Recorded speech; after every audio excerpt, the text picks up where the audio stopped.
Hello, my name is Miss Marie. Today I'm going to read you Oliver by Sid Off. Some elephants came across the ocean on a ship. They were going to work in the circus.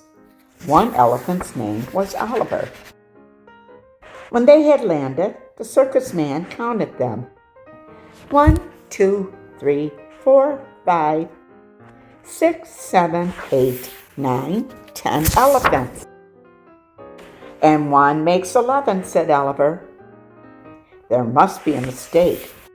I only ordered 10 elephants, said the circus man. We don't need 11. I won't take up much room, said Oliver. Elephants always do, said the circus man. Goodbye, Oliver, said the other elephants. Take good care of yourself. Oliver was all alone. He didn't know where to go. A little mouse came along. Why don't you try the zoo, said the mouse. You look like the type they use there. Thanks, I'll go at once, said Oliver. Taxi, said Oliver. What you need is a moving van, said the taxi man. He did not stop. Oliver followed the cars. The drivers held out their hands when they made a turn. When Oliver made a turn, he held out his trunk. He saw a woman weighing herself. My goodness, I'm as heavy as an elephant, she said. Oliver got on the scale. I'm as heavy as an elephant too, he said. At last Oliver reached the zoo. Who's in charge here, he asked. I am, said a man. Do you need an elephant, asked Oliver. I'm sorry, not right now, said the zoo man. Thanks anyway, Oliver said, and walked away. A man was selling peanuts. May I help you sell them? Asked Oliver. Would you sell them or eat them? Asked the man. Eat them, said Oliver. The man gave him some peanuts for being honest. Oliver left the zoo. He walked down the street. Would anyone like to have me for a pet? He asked. I have a parakeet, said one person. I have a goldfish, said another person. I have a cat, said another person. I have a duck, said someone else. I'd like a dog for a pet, said a lady. I can pretend I'm a dog, said Oliver. All right, she said. Oliver and the lady went for a walk. Bow wow, said Oliver. What a nice dog, said the people. He's the biggest dog we ever saw. I am hungry, said Oliver. Let's go home. Don't you have any hay, he asked. No, but I have a nice bone, said the lady. Elephants need hay, Oliver said. I guess I can't be your dog after all. But thank you and goodbye. Goodbye, said the lady. Oliver walked and walked. Some people were riding horses. Oliver watched. Horses get hay. I wish I were a horse, he said. Do you need a horse? Asked Oliver. You look like an elephant, but I'll ride you, said a man. The man sat on Oliver's back. Giddy up, he said. The horses jumped over the fence. Plop! Oliver could not jump over the fence. I guess I'm not a horse, he said. Goodbye, goodbye, said the man. Oliver passed the playground. May I play, he asked. You may swing us, said the children. Is this the way? Asked Oliver. Not quite, said the children, but it will do. How does this work? Asked Oliver. It's a seesaw. We'll get on the other side, said the children. Well, asked Oliver. The children rushed for the slide. They couldn't all get on at once. Oliver helped out.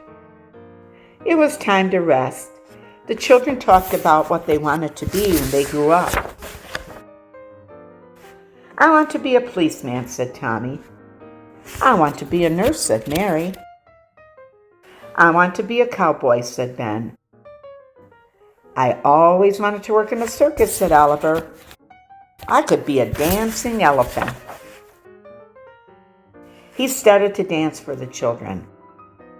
Everybody stopped to watch. They didn't see the circus parade coming. They all watched Oliver. They didn't see the acrobats. They didn't see the jugglers. They didn't see the clowns. Are they looking at me? Asked the lion tamer. No, said the lion. They're looking at some elephant dancing. What's going on here? Said the circus owner. He ran over to look. That's the best dancing elephant I've ever seen, he said. It's Oliver, cried the other elephants. Oliver, said the circus man, I made a big mistake. We do need you. Would you join the circus? I'd love to, said Oliver. Hooray, cried the children. You got your wish. Will you remember us? Asked the children. Of course, said Oliver. An elephant never forgets. And even a rhinoceros would remember the fun we had. The end. I hope you enjoyed that. See you soon.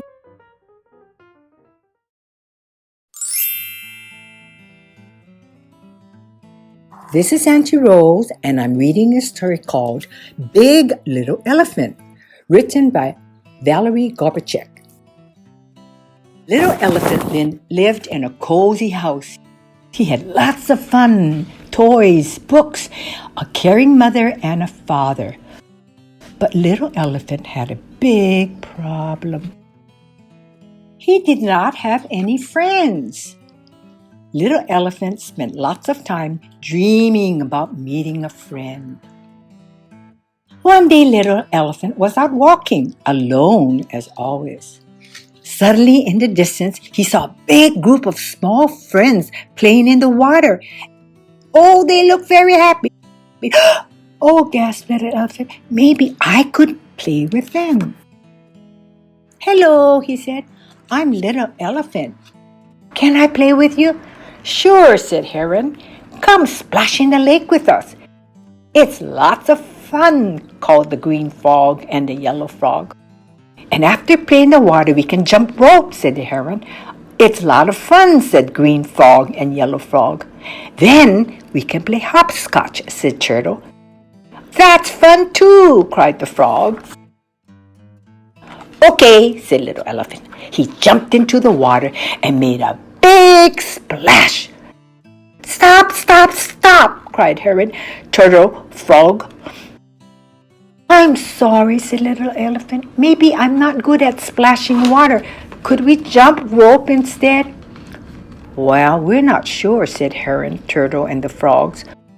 We can't move the rope, Little Elephant. He was standing on the rope. I'm sorry, said Little Elephant. I guess I'm not good at jumping rope either. How about hopscotch? No, no, said the turtles, frogs, and heron. It's scary because you balance on one leg. You may fall, Little Elephant, they said. You're too big, Little Elephant's heron. We don't know how to play with you. I'm sorry. I'm sorry too, said Elephant, and he walked home feeling very sad. Why do you look so sad? Asked Mother and Father Elephant. Well, I found some good friends, but I'm too big to play with them. I can't balance on one leg like they do. I might fall. I can't jump over the rope. I can't jump into the water with making a flood. I'll never be able to do the things they do, cried Little Elephant. I'll never have friends at all. No, that's not true, said Mother and Father Elephant. Maybe there are other things you could do with your new friends. But Little Elephant didn't think so. The next day, Little Elephant went out walking alone as usual. He was feeling so sad. And he came upon the same group of friends, but this time they didn't look so happy. We wanted to fly our kite, said Little Elephant. We can't. There's no wind, said Turtle. "Well," said Elephant, "maybe I can fly your kite without the wind." And he did. He blew. "Hooray!" said the little friends. "You can do things that none of us can do," said Heron. "It's great to have a big friend like you." And they watched the kite fly. "Really?" said the elephant. "Really," said the friends. "You are lots of fun." And they jumped all over him. But little elephant was too big to do some things with his friends. He couldn't ride the seesaw, but that's okay. They were all the right sizes for other things to do. He let them climb over him. They were a very happy group of big and little friends. The end.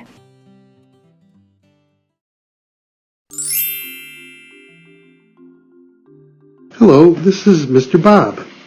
Today I'll be reading Elmer by David Mckee.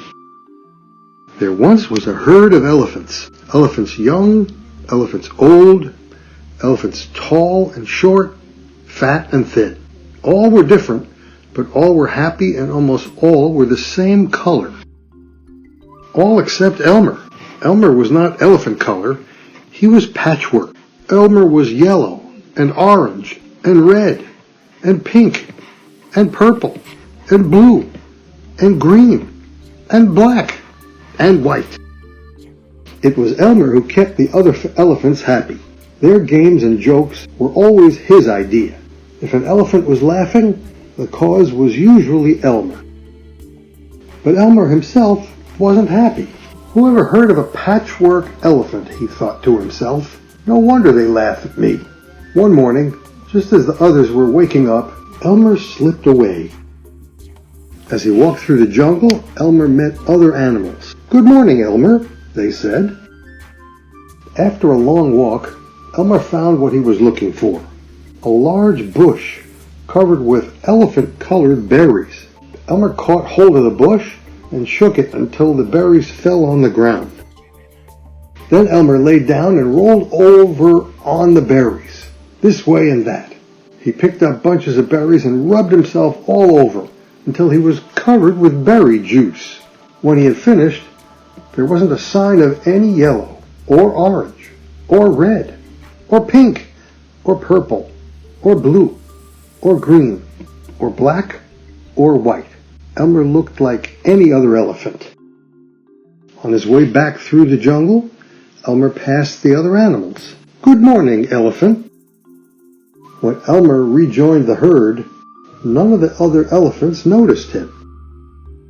As he stood there, Elmer felt that something was wrong. But what?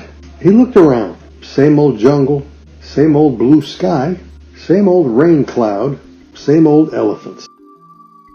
The other elephants were standing absolutely still, silent, and serious. Elmer had never seen them so serious before. It made him want to laugh. Finally, he could bear it no longer. He lifted his trunk, and at the top of his voice, he shouted, "Boo!" The other elephants jumped in surprise. Elmer was helpless with laughter. Then the others began to laugh. They said, "Too bad Elmer isn't here to share the fun." They were laughing harder and harder.